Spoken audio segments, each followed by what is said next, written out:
I just wanted to make a quick video, go over our Unit 3 essay prompt, the important points that you need to focus on for that, as well as go over some tips and tricks that you should be using when you're completing your positivity notes. So first, let's go ahead and get into our Unit 3 assignment. For this assignment, this will be a strictly argumentative essay, right? We've kind of been transitioning into that. Our last flag design essay, it had argumentative elements, right? Where you made a claim, this represents this in my flag. This color represents this value, and then you backed it up with evidence. You're going to use that same type of model for this. Except for you're going to kind of leave your opinion out of it, and it's going to be more research based. You can still use some of your own examples and things like that, but you're really going to want the research to back up whatever claim you're trying to make.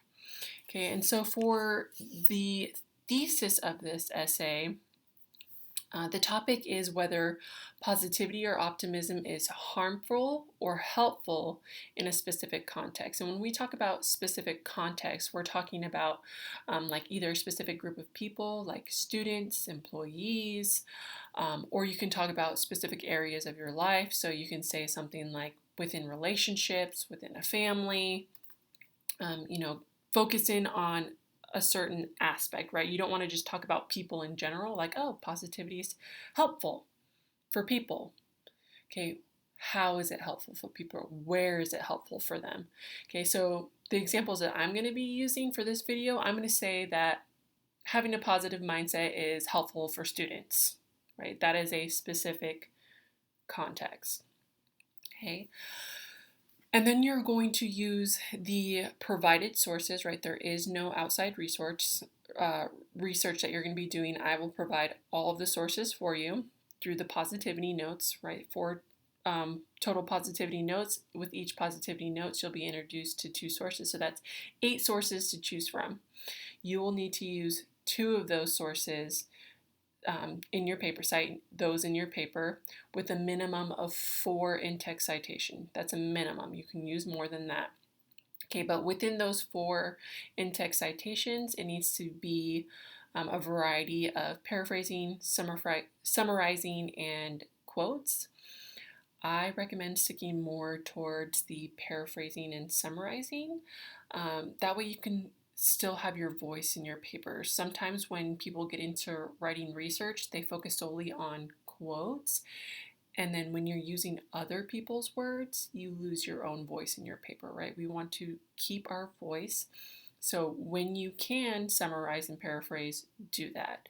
If you have no idea how to say something in your own words, there's 2 reasons why people use a lot of quotes. Either they don't understand what the author is saying, so they just throw the quote in there and hope that it'll work, okay, which is not good because then it might be confusing for your reader. Or you use quotes when the author just said something so perfectly that you would like to say that same exact thing, so you need to put it in quotes.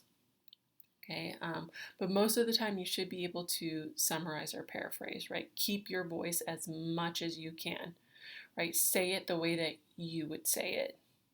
Okay, translate what they're saying for us. Okay, that'll keep your voice. Okay, so again, harmful, helpful, in a specific context, you're going to use 2 sources with a minimum of 4 in-text citations with a variety of summarizing, paraphrasing, and quoting. Try to stick to the first 2, right? Summarizing and paraphrasing. Okay, speaking of those quotes, or sorry, not the quotes, the sources, you are going to be working with those sources over the next week and a half, right? Starting Friday, you have your first positivity notes. Okay, with each of those positivity notes, you'll be introduced to 2 sources. Okay, one source will focus on how being positive or optimistic is helpful. The other source kind of talks about maybe the downfalls of being too positive. Okay, so you'll see one from each side in each positivity notes. You should be viewing or reading both of the sources each time, but you only need to summarize one of them for your positivity notes. Okay, I recommend writing notes on both of them, right? Start writing down, okay, what are the claims that this person is making, right? What are they saying? What are they saying that the research says? That way you have those notes, and then when you start writing your paper, you can just pull directly from your notes instead of going back through and cycling through all of these sources, right? We're reading all of it first because all of this research should be guiding our argument, right? We shouldn't be trying to force an argument based off of what we think. We need to make our argument and base it around what the research says and build it around that. So find the sources first, or find the research first. What are they saying? And then build your argument around that. For example, maybe a source says that if you have a positive mindset, then you're going to perform at a higher level. Great. I want to use that for mine because I can say, hey, if students have a positive mindset, they're going to perform better in the classroom. And now I can pull straight from that source that says having a positive mindset makes you perform better. But now I'm applying it to students. They're going to perform better in the classroom, right? They're going to get better grades if they just have a positive mindset. Okay, so start doing that. Start picking out, okay, I like this point that they're making, I like this point that they're making, and then you can use those same points in your paper for your specific context, and then you'll just tailor it to your specific context. Okay, so that's something that I really want you to focus on when you are viewing or reading these sources. Start writing down the claims that they're making because you can use those, you can and you should be using those same claims to build your argument, right? What are they saying and what would you like to say about those things? Okay. I also have the outlines in the Unit 3 important information. There are a couple of ways that you can write this. You can just write this as a straight argument, like it is helpful, right? So, and here are all the reasons why it's helpful. You can write a problem solution one where you say, it can be harmful and here's what you should do instead, or it is helpful and here's how you can practice that. So think about which way that you would want to do that. It might be easier to go with the latter one with a problem solution where, here's all the ways that it's helpful, and the solution part would be, here's how you can implement this into your own life. Okay, let the reader know, it's helpful, here's how you can do it too at the end. Okay, so check out those outlines, and again, as you're writing notes, start plugging those in because your first peer grade assignment is probably about 2 weeks away. You will need to turn in an outline, and what I'm going to be looking for is I want your quote or summary or paraphrase, whatever you're using from the source, like what are they saying, and then the claim that you're making. So I would probably plug in having a positive mindset helps students perform better, and then I would plug in the research that says that, right? So it's just that very first claim and the evidence. So you need to start plugging those things in now because you're going to turn in an outline with all of that information. Okay, so again, take notes, pay attention to what they're saying, and build your argument around that.